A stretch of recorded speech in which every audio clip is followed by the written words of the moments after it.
Mic check. What are some of the ways you experience deep wealth? Kind of funny given that I actually have a mic. Yeah, so go ahead and shout out some of your answers. Doing what you love. Doing what you love. Uh-huh. Connection. Connection. Chopping vegetables that I grew with my friends. Chopping vegetables you grew with your friends. More, come on. You guys Come on, shout out. This is a shout out. This doesn't have to be linear. A good night's sleep. Good night's sleep. Forgot to mention that you're actually going to be graded on the answers that you've been giving. No, I'm just kidding. I'm Arthur Brock. I'm Eric Harris-Braun. And we're hoping for this to be a little bit of a different experience than some of the presentations that have been carefully prepared. It's not that we didn't have time to prepare, and we have a lot of different things prepared, but we think it's more important for us to kind of do this as more like a jazz ensemble. So you see we have a little jazz ensemble uniform as well. That's right. And if you see anybody else with the goatee and the white collarless shirt out in the hall, they should be here. So we have a couple of intentions that we want to enjoin you in. See, the beautiful thing about jazz is that you can improvise with us. And we're actually hoping that it's that kind of experience. So some of the intentions here are to have an experience today of deep wealth and to expand that sense of wealth. And then having a map for finding your way back to it when you get lost in the shallows of money, right? Because the old-fashioned 20th century, what were some of the suggested forms? Conventional models of wealth about like accumulation of numbers, monetary symbols in a bank account or something like that. Pretty shallow, one-dimensional perspective. So then we want to give you a taste of some of the tools that help nourish this in your communities and lives, and hopefully plant in you a desire to be playing with some of these tools and hacking your life and your communities for creating a richer experience of deep wealth. So I already mentioned this. We're kind of doing this as a jazz ensemble. So there's a bunch of things, by the way, the tool we're using here is Prezi. There's a bunch of things in our presentation that actually aren't in the sequence of things. So if we go off on an interesting tangent, you may see me run over here and go off into another part of the slides that actually aren't in the flow, or we may completely jump out of the flow. It all depends on what kind of dialogue we have together. But I just want to point something out. You said music? Yeah. You said music. All right. So this picture to us sort of epitomizes one view of that wealth. If you look at the emotion and the feel of their coordinated activity, their capacity to play together, hold this in your mind as we move forward throughout this presentation. Just look at that. That's the capacity. So Mary Carroll asked if we were going to define wealth at the beginning, and we are going to do just a little bit of redefining because we use some words in some unusual ways, because we are trying to change the system, the perspective, the way it all works. So the first thing that you will hear us using in a very unusual way is currency. In normal English parlance with regard to economy and finances, that's used interchangeably with money. For us, monetary currencies are a tiny part of the currency, of the space of currencies. And a little mnemonic device here, think currency. Currencies are the tools that we use to be able to see currents, to see flows on a collective level. It's part of how we can have collective intelligence about flows. So money is obviously one of those things, right? And we have receipts and we have accounts and we have all sorts of things that track the flow that occurred. Because otherwise, if you weren't there when somebody performed the purchase, there's no way for you to know that that is the transaction that happened. So we create these records, sort of like tracks in the snow of the flows that occurred. There's lots of other kinds, and you're going to see us, we're going to talk about some of the other kinds of currencies that we currently create in society, but also hopefully engage all of us in inventing more where they're needed. So just to underscore it, remember, when you hear the word currency, don't think money. Remember, this is a post-monetary jazz ensemble. It's much bigger than money. in our usage. We're using this on purpose. We're redefining it. So give us a break on that, huh? And then wealth. So, you know, wealth actually comes from the same root as wellness. And it's parallel in structure as health. There's actually a word to wheel as there is heal and wealth. And there's some references like in commonweal and commonwealth and that kind of stuff where it still harkens back to that meaning. But we're actually trying to go a little bit further back to the roots of that. Again, not just meaning an accumulation of monetary symbols in a bank account, but the means to be nourished and fulfilled, which is something much greater than some symbols can give you. So how many of you have had a job, have worked for somebody else for pay? Pretty much everybody in the room. Now, I've got a question for you about this.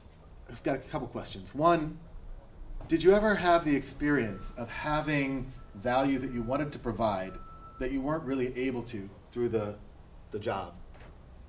I certainly have. Okay. And how much of the value that is you could that your employer have access to for money?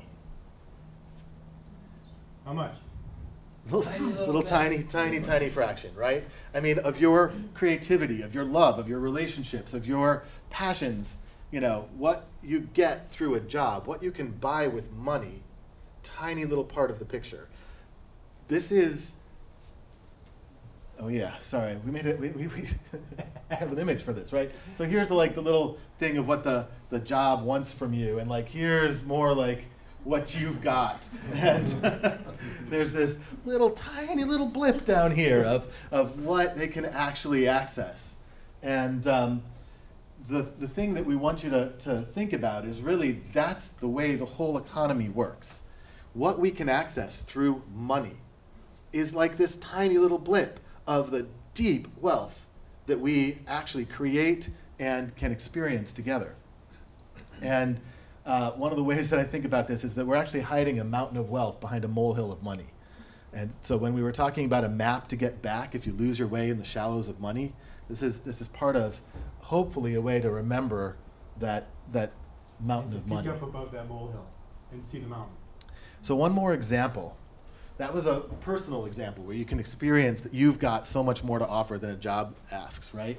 But then let's take a look at the dynamic of like bees, for example. One of the things I like about the phenomenon of colony collapse is it's had more people actually become aware of bees and some of their roles in the ecosystem, because some people respond like, well, so what if there's a honey shortage and honey prices go up for a bit or something like that, which any of you who understand the dynamics knows that that's really not an important part of the picture, right? I mean, the whole point of bees is that it's a lot more than honey. They actually are involved in producing like 80% of our food supply, not to mention tons of responsibility in the biodiversity and the whole health of the environment.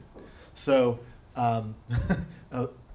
with bees gone, you have a lot of plants having difficulty spreading their seeds and pollinating. So that's part of what they do at a level of performance. And then there's different properties that bees have or that honey may have, and then there's the honey that they output as a product, right? Then there's the market price for honey. This is kind of the different levels of a living system of bees, right? But in terms of relative importance, obviously the food supply, so much more important than a little bit of honey and the market prices for honey and that kind of thing, right? And the thing is that we lose our way in business, for example. We get all hung up on the market, the dollar market for a service or for your stock price and that kind of stuff, and you lose track of the whole ecosystem that businesses are cross-pollinating of capacities and knowledge and all that kind of stuff. And also not just in business, but ourselves. It doesn't have to be in business, but you can see in business, they get so concerned with steering by these things that you can't even see this anymore. So this is our map of this. It is what we call a living systems model of wealth. because what we care about is really the ability to have living systems thrive, right? Living systems meaning I'm a living system, you're a living system, our community is a living system, our society is a living system, our planet is a living system, our ecosystem is obviously a living system, right? There's all of these things are living systems. And if we're steering by this tiny little set of metrics down here, for those of you in the cheap seats, you may not be able to see down here in the corner, that there is this little portion called the economy that, just like that little guy at the desk compared to the big picture, tiny little thing. It doesn't have access to most of the domain of wealth. In fact, most of what it has access to and most of what it's focused on has very little to do with the living system itself, in very much the same way that the market price for honey has very little to do with bees. So I want to do a reiteration here. Go back out to the big piece. What I want to try to make clear here and say again is that we talked about wealth and what wealth was. We talked about our own personal experiences of it. We've seen what wealth is like in the ecosystem. And now the question is, can we connect up system dynamics with wealth and actually understand what systems are in relation to those things that we were explaining about, or that we were experiencing, hopefully, about wealth. And that's what this is doing. So this is a reiteration. We're trying to connect the properties and the dynamics of systems with what wealth is and how we can do that.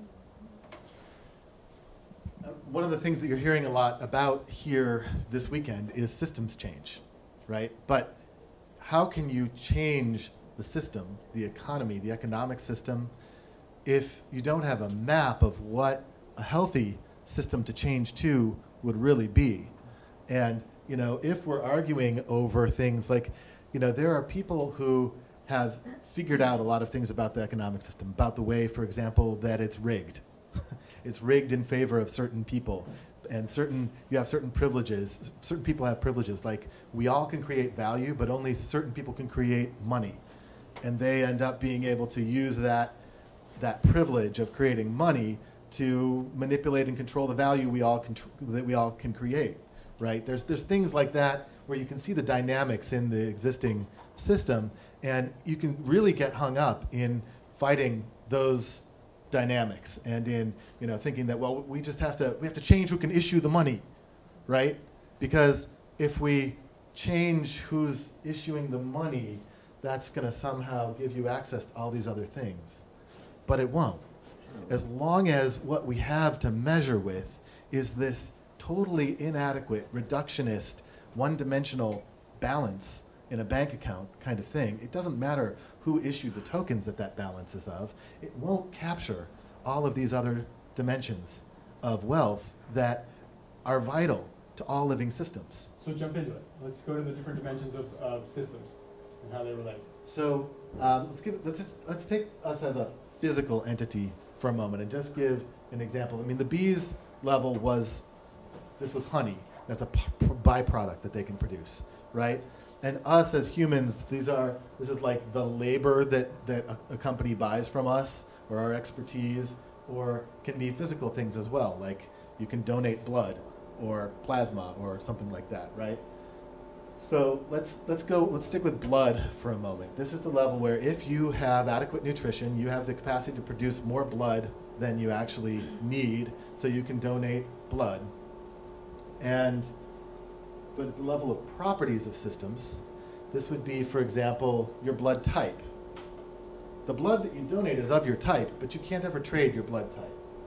And our whole economy is focused on this tradable domain over here. And if you can't extract it to trade, then it's intangible, right? So over here, what we have is something like your blood type, which can be measured and is important for us. If it's important, for example, if you need blood and you want to make sure that the blood you're getting is compatible, this is an important type of measurement for that kind of wealth. Your blood pressure is an example of performance of systems, right? Now, mostly in the Western scientific paradigm, we don't do very well with moving beyond this yellow box here. We like to just keep things measurable, but really the way that you measure the performance of systems, because performance is a real-time thing and it's changing, right? You go to the doctor, he takes your blood pressure, and what you got was actually a snapshot in a moment. He translated your performance into a property as if your blood type is this number over this number, right? But then you eat something salty 5 minutes later, or you get angry or whatever, your blood pressure is different. And so that static number was one of these. The performance is a real-time thing. So the way that we measure performance, you can see is sort of a domain of rankable wealth. Think about Olympic medals, right? When you want to compare the performance of an athlete, you don't just have everybody email in their running times and say, this guy from Zambia wins. You actually put them in a situation where they're running against each other at the same altitude on the same day under the same weather conditions, and that's how you measure performance, by comparing it, right? So this would be like your blood pressure. The relationships between systems would be like your overall cardiovascular health. There's a lot of things involved with that. And the thing is, to really understand all the things involved with it, you have to understand the relationships between different parts of your systems, your circulatory system and respiratory system and cholesterol levels and all the different things. There's not one number that we can give that your health is 42, right? That's completely inadequate. It's such a loss of information. It's like saying $250,000 versus President of the United States, which is, last I knew, the paycheck for the annual salary for that position. But President of the United States carries a whole lot of other information about relationships. It's a totally different bit of information. You could translate that into one full-time equivalent at $250,000, right? That's the way it looks on a balance sheet. And that's the way CEOs are making decisions about these kinds of things. And yet, clearly, you're losing so much information when you do that. I don't know that we're going to talk too much about this because we're likely to get lost in it if we do, meaning this is the part that we really enjoy. And it's also the part that's hard to take people with us. But just in an example, keeping along the lines of the blood analogy, our evolutionary capacity in this domain is like the ability to change things at all of these other levels. So to install a pacemaker, or do a heart valve replacement, or train for a marathon and alter your ability to perform, which alters your cardiovascular health, or like to lose weight, to alter a property of your system. We, understanding the dynamics of some of these systems, have the capacity to then hack ourselves, to change the original equipment issued by the manufacturer, right? As a teaser for that, let me give an interesting teaser here with the evolutionary capacity of systems. If you think about what happened before we knew about blood types, you couldn't generate the form of well-being that is called a transfusion. But there's something about our capacity to learn that was able to modify our understanding of properties of systems that allowed us to do the transfusion and give us, and actually, which is a transfer of a part in a product. So it really is the case that this layer changes all the other layers. And it's that learning capacity, which is a really interesting piece up here in possible wealth. I know I already alluded to this once, but just to review one aspect. In our old-fashioned economic model, these poker chips down here in the domain of speculative wealth are what's considered tangible and real. And all of this stuff is called intangible wealth. All of the stuff that actually has the ability to produce the value is called intangible. And then the market price on the gambling market is what's called tangible. And from a living systems perspective, it's completely wrong. The market price on the gambling market is completely disconnected from the living system. It's not a part of what nourishes the living system. It's not that money that you make you can't then use to build other capacities, but it's not a direct consequence of it. It's not a direct relationship. That would be something that you were smart enough to do with it. So let's give you some examples. We already, as humanity, are doing this. One of my favorite examples is, do you remember when food was just food, right? It wasn't, locally grown, organic, GMO-free, free-range, grass-fed, hormone-free, like all of those types of things. What we're doing with that is actually creating names, creating named currencies to make deeper value visible. If you care about whether your food was grown with chemical pesticides and chemical fertilizers and that kind of thing, how can you tell at the end when you're looking at an apple without something that's making that current able to be seen, without a currency making that flow visible? So that's one of the things that we're doing way out here at the nameable level. Olympic medals we already talked about. There's all sorts of things that we do at these different levels, and then we get hung up on as if money is the only way of measuring wealth. We in particular have a vision of something very different. We were joking about this being a post-monetary jazz ensemble, right? And the thing about it is that the world that we can see with the tools that we're building, tools that we're building, is about enabling people to generate these things by group agreements and manage them in the same way that, for example, the cells in our body manage agreements about coordinating this complex thing on a scale of trillions without a boss cell, with no central control. Did you want to talk about that at all? Go ahead.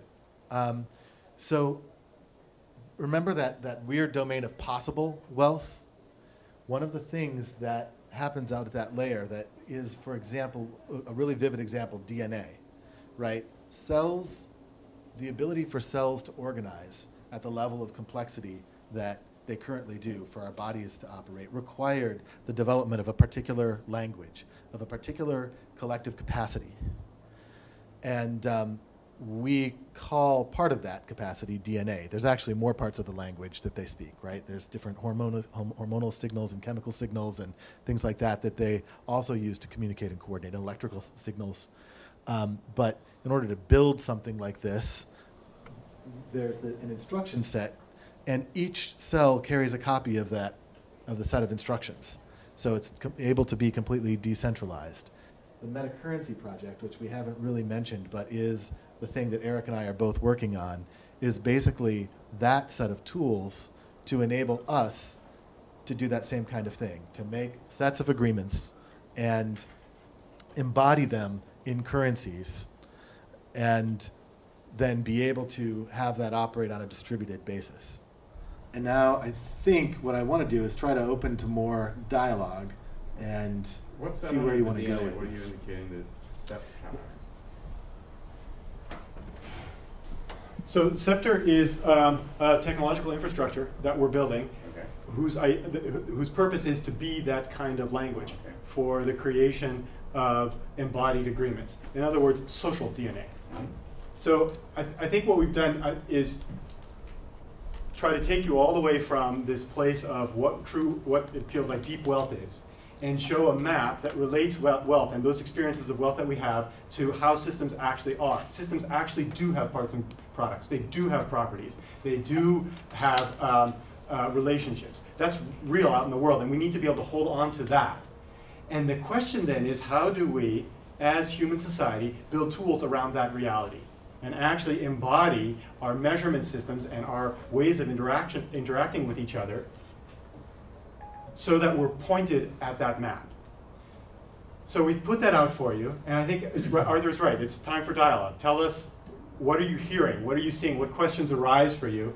And let's see where we take it, because now we all get to be the jazz ensemble together. Well, what I'm hearing is that if you think of it as DNA, that makes possible genetic engineering. If you think of the equivalent of genetic engineering of currencies, time banking is a very simple genetic engineering, but the possibility of more complex levels in order to get to deeper levels of wealth.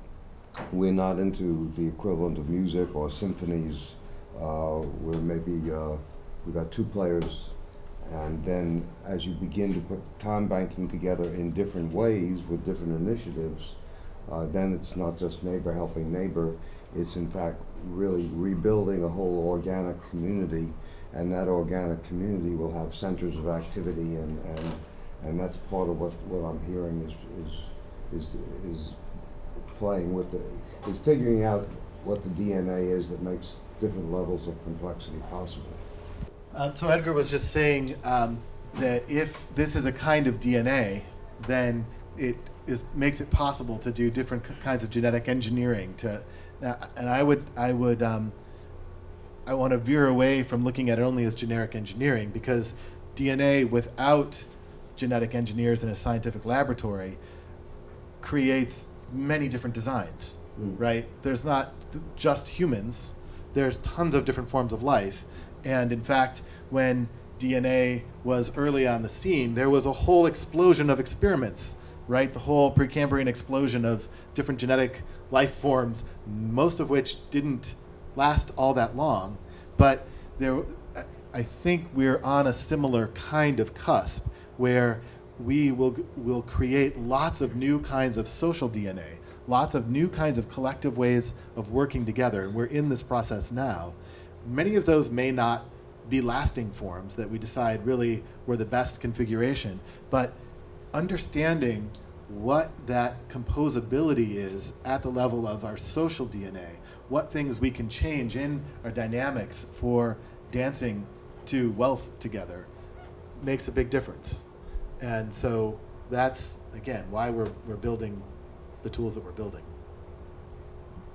Hi, my name is Grove Harris. I work with the Interfaith Consortium for Ecological Civilization, and so we think a lot about values base for decision making, for being in the world, how we're going to bridge the separate conversations that are with a meta level conversation.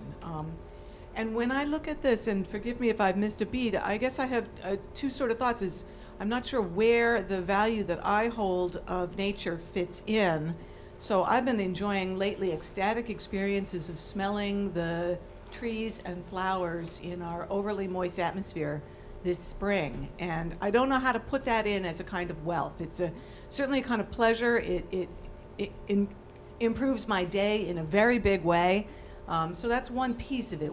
How do we, I don't see that fitting yet. And then the other thing I was just thinking about, of course, is permaculture. Because when you're talking about the way the systems interplay, I think the natural world offers us, as you've been using with the model of the blood pressure, incredible models of kinds of complexity that end up looking simple. And that we need to move back and forth from those complexities and simplicities to have all these different kinds of wealth creations. But in a way, I'm not sure where we started out with what do we value most, whether it's love, family, friends, music, sex, nature, enjoying the day, gratitude, how that fits into where you're going at this point with the concept of wealth. So with the question of how does nature, the joy of all of that fit into this, I want to point out that currencies are part of enabling us to see currents at a collective level. They aren't the currents themselves. There's a map territory distinction. We said we were going to be showing a map, and part of the thing is that currencies, like the certified organic, isn't the same as the field where the food was grown, right? Just like the map isn't the same as the territory. If you want to go out on a hike and you bring a hiking map to help you find the right trailhead and where you're going, the point of the map is to help you get there and help you not get lost. It's not the experience itself, right? The currencies are not the experience. They are part of how we can coordinate that experience to make sure that those things actually show up in what we measure and pay attention to in how we coordinate collectively. Because right now, the state of that ecosystem doesn't show up on that map. It doesn't show up on that little itty-bitty map of money, right? So if we want it to show up on that map, we need to figure out, just like when you make a map, you need to figure out what things are important to put on that map. What things are important and relevant, and what things are important to not put on that map. We are not saying create currencies for everything, right? We're not saying go home to your family and start figuring out, what you want to charge your children for the meals that you're feeding them and at what interest rate you're going to, which first of all are monetary currencies, but you can see how bad an idea that would be, right? Because gift economies that operate in a family are much more, thousands of times more efficient than market economies, right? Because you don't have to do all that nonsense. But so you don't introduce a currency where the flows are healthy and thriving and working and we're successfully coordinating. What you do is you introduce currencies where we're not so successfully coordinating, and we need to be able to see the effects of each other's actions. So one of the projects that I worked on over the last couple of years, my software company, I have a company called GeekGene that actually builds currency systems for people. One of the projects that I worked on was with the northeastern fisheries in New England, the multi-species ground fishery. We have a classic tragedy of the commons type of problem of how can one fisherman have any sense from his actions what his effect on the overall fishery is. There's no feedback loop that makes anything visible to him. And so one of the things that we did was we created new kinds of metrics and measures and a kind of fish stock market, because there's different fish stocks in the fishery, right? And there's been some reorganization occurring where the fishermen can still fish the old way with certain limitations on how many days they can fish and when and where and that kind of stuff. Or they can join sectors, kind of cooperatives, and the sectors receive a harvest share, receive a pooled quota for all the fishermen that join that sort of fishing cooperative, that sector. Then the sector can manage how they deal with that cooperative. And what we've done is designed a point system where the fish end up having, the different fish stocks have different biological point values. We're in phases of this rollout right now. The point system part hasn't fully been rolled out, but when the point system is the full thing that it's operating under, the fishermen receive a budget of points. You receive 1.5 million points for the fishing year based on your fishing history, right? And now, if you choose to go out and catch the scarcer fish with the higher point values, you're going to use up your points faster than if you figure out how to fish the less scarce fish, the ones that are more plentiful. And the point values change every time the fishermen land the fish and spend their points to land the fish, because you can only land fish when you have points to land them. And so it's just like the stock market. The values are changing. The fisherman can actually, before he takes his trip, look and see which fish stocks actually are more plentiful and be able to target where he fishes, at what depths, what water temperatures, and that kind of thing to affect that. So now that creates a collective view on something we've never had a collective view on before. And so that's just an example of the way that a currency can be used to create a feedback loop for us to operate on the collective level with greater intelligence than we've been doing. And it's even pretty much in traditional monetary space, sort of. Let's go back to the original definition of wealth there for just a second, because Means to be nourished and fulfilled. Is that? yes, exactly. Because isn't that what you were talking about with your experience of nature? It is on the one hand, and on the other hand, there's a meta-level conversation happening now at Rio +20 about, do we want to value nature in monetary terms as a means of protecting it and saving our societies and our world, or do we want to say that it's sacred and above valuation in that way? In that way. So it's Yes. interesting that your work of saying I want to have a currency in a small network to provide us the information we need to protect something that is sacred is a very interesting intervention between those two, both correct systems that are otherwise battling. I mean, I don't want to have the last tree be worth $1 bazillion. That is not useful to me. But to prevent all those trees from being cut by valuing them, and if you want to call it wealth and a monetary, if a currency system is the way to name that, then that really works. So yes, nourishing. If it shows the flows. Yeah, so, Right. and this is what's really clear. When you have that map, Right. when you've got the whole map and you realize that the value that you're talking about is non-extractable, it's not a part or a product, then you know you better not use money to value it as our information system to hold that value. That's why we're saying that this is a map that you can then take back when you're trying to construct and hack tools to represent the value that you care about. I just want to underscore what Eric's saying is that realize the strategy of industrial age business.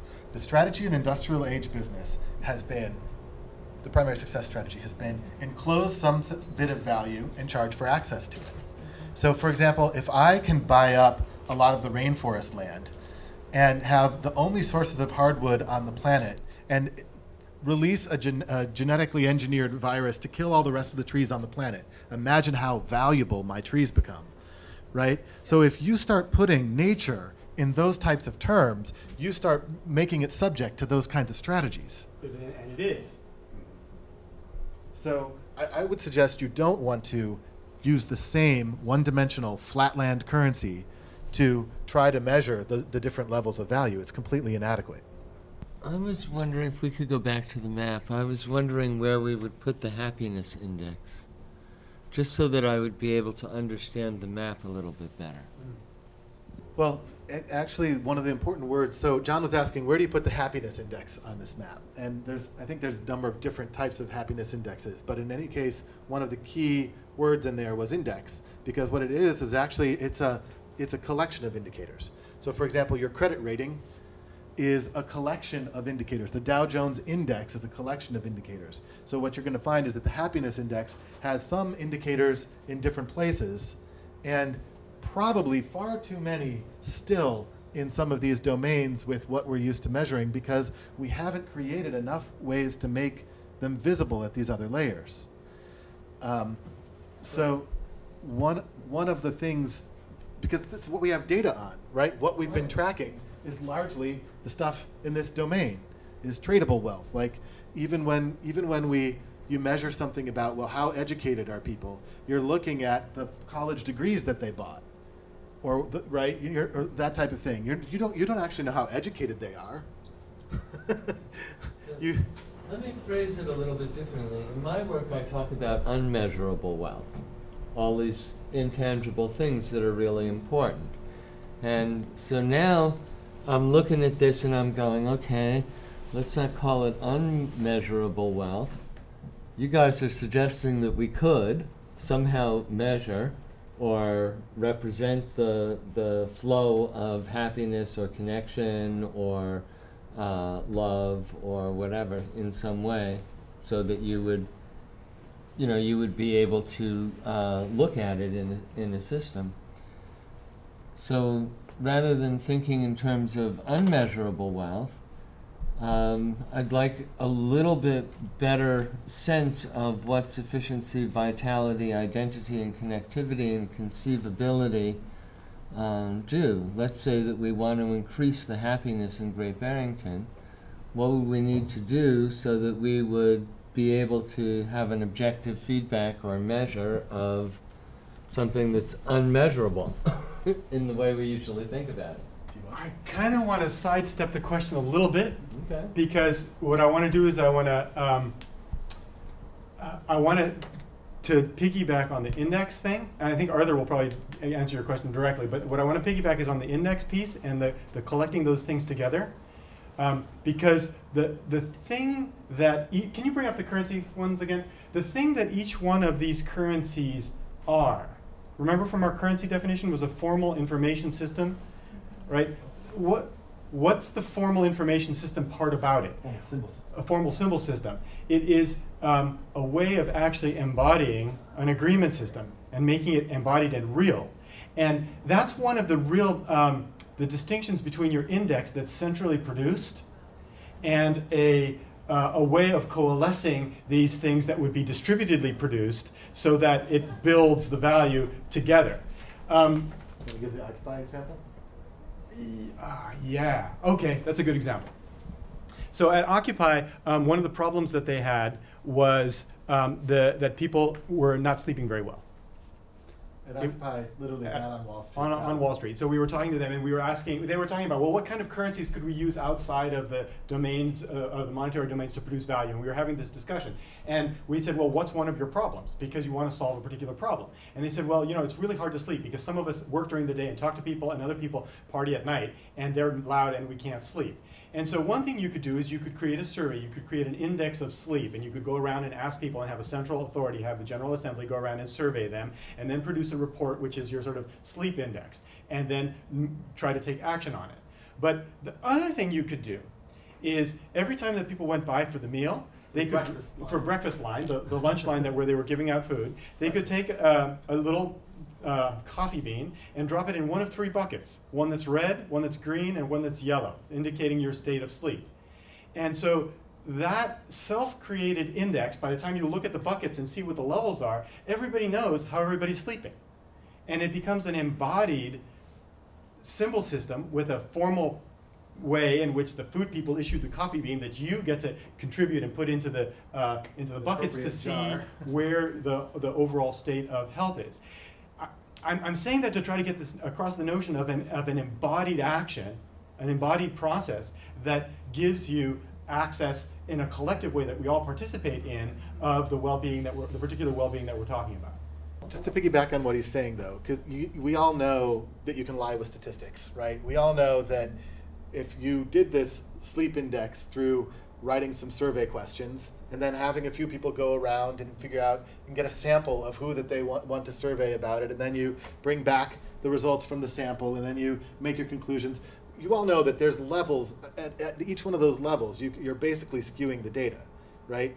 When you make an embodied collective agreement that we're all participating in, like each person when they get in the breakfast line gets a coffee bean, drops it in the jar, reflecting how they slept, right? There's a different relationship to it. You are part of this dance. You are part of that jazz ensemble, and it's visible to everyone.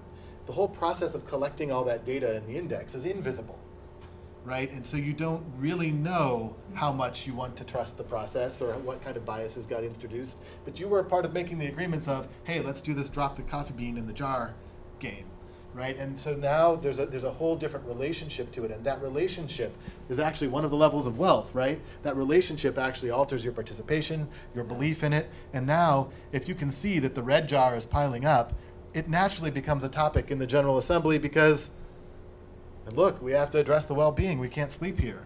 Well, otherwise, it sounds like some people whining, you know? One more quick embodied wealth thing here. At the beginning, we said, how many of you had had a job? And all of you raised your hand. This was an embodied social agreement that exists in us, and you participated in it. You already know how to do that, and you all saw each other. Now, if we had you fill out a little form, and we reported that 32% of the people here, it's a different relationship to that. It's a different information system, and it really makes a difference.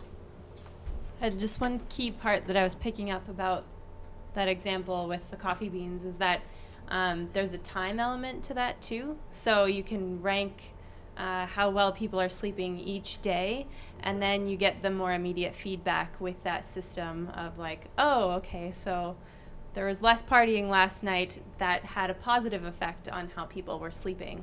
And so you have the group has more autonomy in fixing that and understanding how that system works. Right.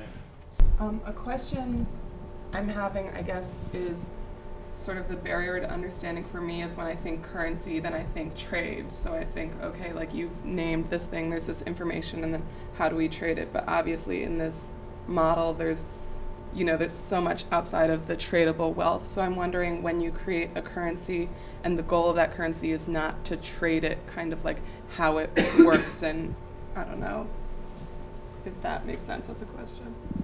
Or like maybe an example of something that doesn't trade. Do you have the life cycle of currencies thing on there? Is that one we can just pull up quickly? It's not on this spreadsheet, but I can pull it up quickly. Okay, so remember out on the possible wealth side we had DNA, and DNA is an information capacity that allows for all possibility of life to show up. It holds that. You can also think of language that way. Language is one of the underlying pieces of architecture that allows possible wealth to show up. We create with language all the time. The thing that we're trying to create with Scepter and the Metacurrency Project is precisely process and pattern and a grammatics and information system that can hold our expressive capacity, our ability to put into being these tracking systems that create social process, embodied social process. So this is a map of how you might think about issuing lots of different types of currencies.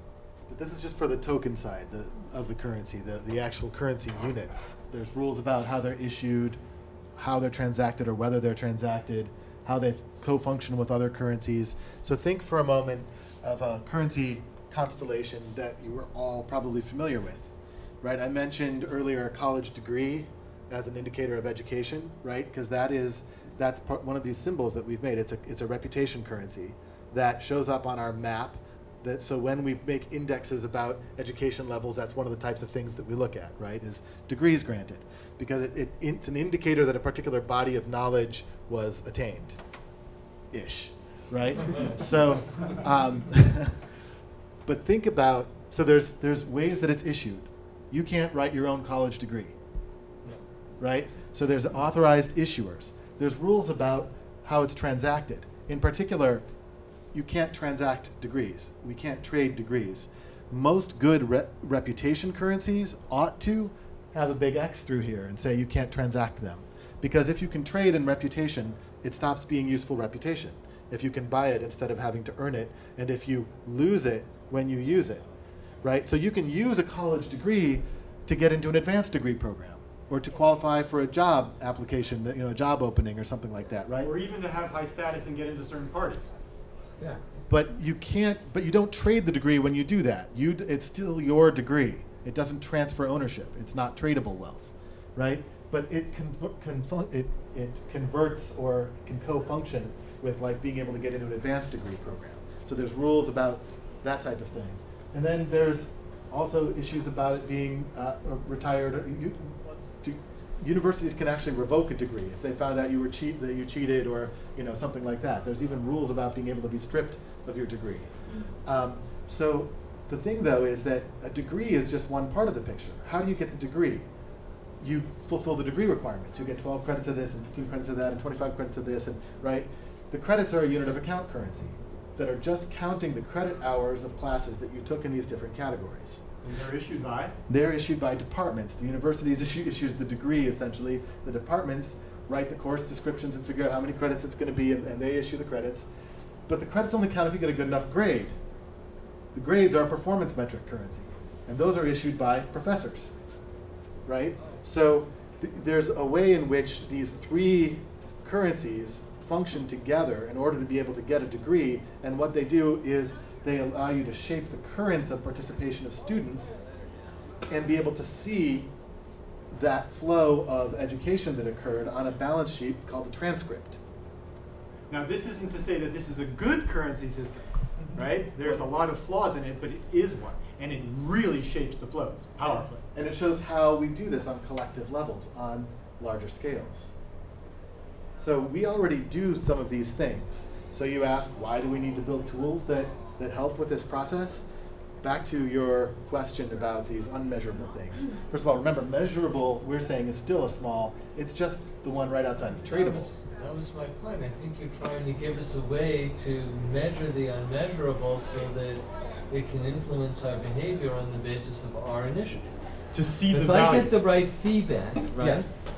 then I can change my behavior entirely out of my own initiative, out of my own understanding of Yes. the larger implication. Well, one of the things in the social sciences, because we're talking about living systems, and the hard sciences, reducing everything to numbers type approach may not be the best way to apply it. One of the things that came out of the social sciences are different levels of measurement, where there's rational numbers to things that apply to things that make sense to be divided. Right? There's interval or integral or whole numbers. There's ordinal numbers, ranking. There's nominal metrics, like President of the United States. Again, I can't issue that. I can't declare myself that. Right? So there's a particular way that naming occurs, but it's not measurable in terms of a number, in terms of the things that we call measures. But it's visible, or for example, the rank of captain and the opulence, it's visible. That's a name that shows your relationship to a whole set of a hierarchy and the flow that you're allowed to transact and have. Very Carol. What is the maximum number of people that could participate in this kind of measuring or discussion or? I think the reason why I think it's a brilliant question is because the truth of the matter is that in this room, we're all participating in this stuff already. And we have built-in biological technology that allows us to see how we're feeling, the relationships between each other. Over time, we can see whether or not somebody follows up on their commitments, and we can hold that in our memory. And we're really good at that up to about 200 people. And so we can actually manage the symbol systems innately. That's what tribal gift economies are. Our internal capacity to manage innately all this variety of well-being and hold those relationships and hold the information, hold the measures. I mean, numerically, we can count how many times you did or did not show up, and we can kind of remember it. The thing is, we can't do that. We can't do that with more than about 200 if you're really lucky. And so another way of talking about what we're saying we need to do here is scale the gift economy.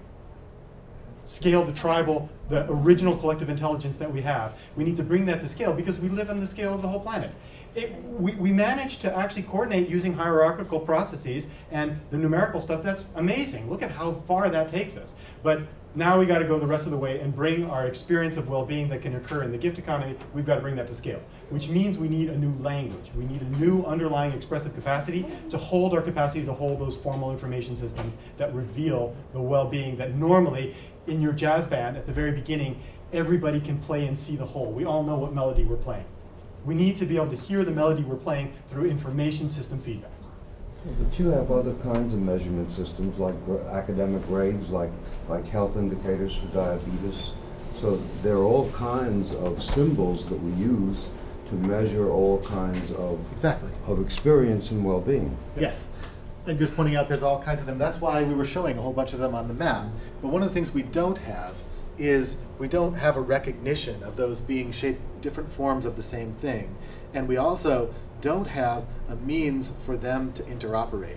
We can't mash them up very well. So back to your index of happiness in Great Barrington, what if one of the inputs could be the music people are playing on their MP3 players or whatever as just an indicator of people's mood? Are they listening to dark, depressed, music, or are they, right? I'm not saying that it would be the final one, but that could be one of the things in the mix when you can start mashing up different flow indicators and that kind of stuff. Just lots of things become possible. And so the question you asked about earlier, Scepter up there, that's we see that it's possible. We see that it's possible that there can be such an underlying language and architecture, so we have to try to build it. And we don't know that that's the one that'll happen, but we believe that there will be one that emerges. And so Scepter is our technological platform for actually being able to do that, have a compositional abstraction for pulling together the different levels of wealth and hold that so that we can share it with each other. We need to end. There's people at the door. If you want to find us online, you can Google Metacurrency or our names. We're geeks, so we're easy to find online. Thank you. Thank you for playing with us.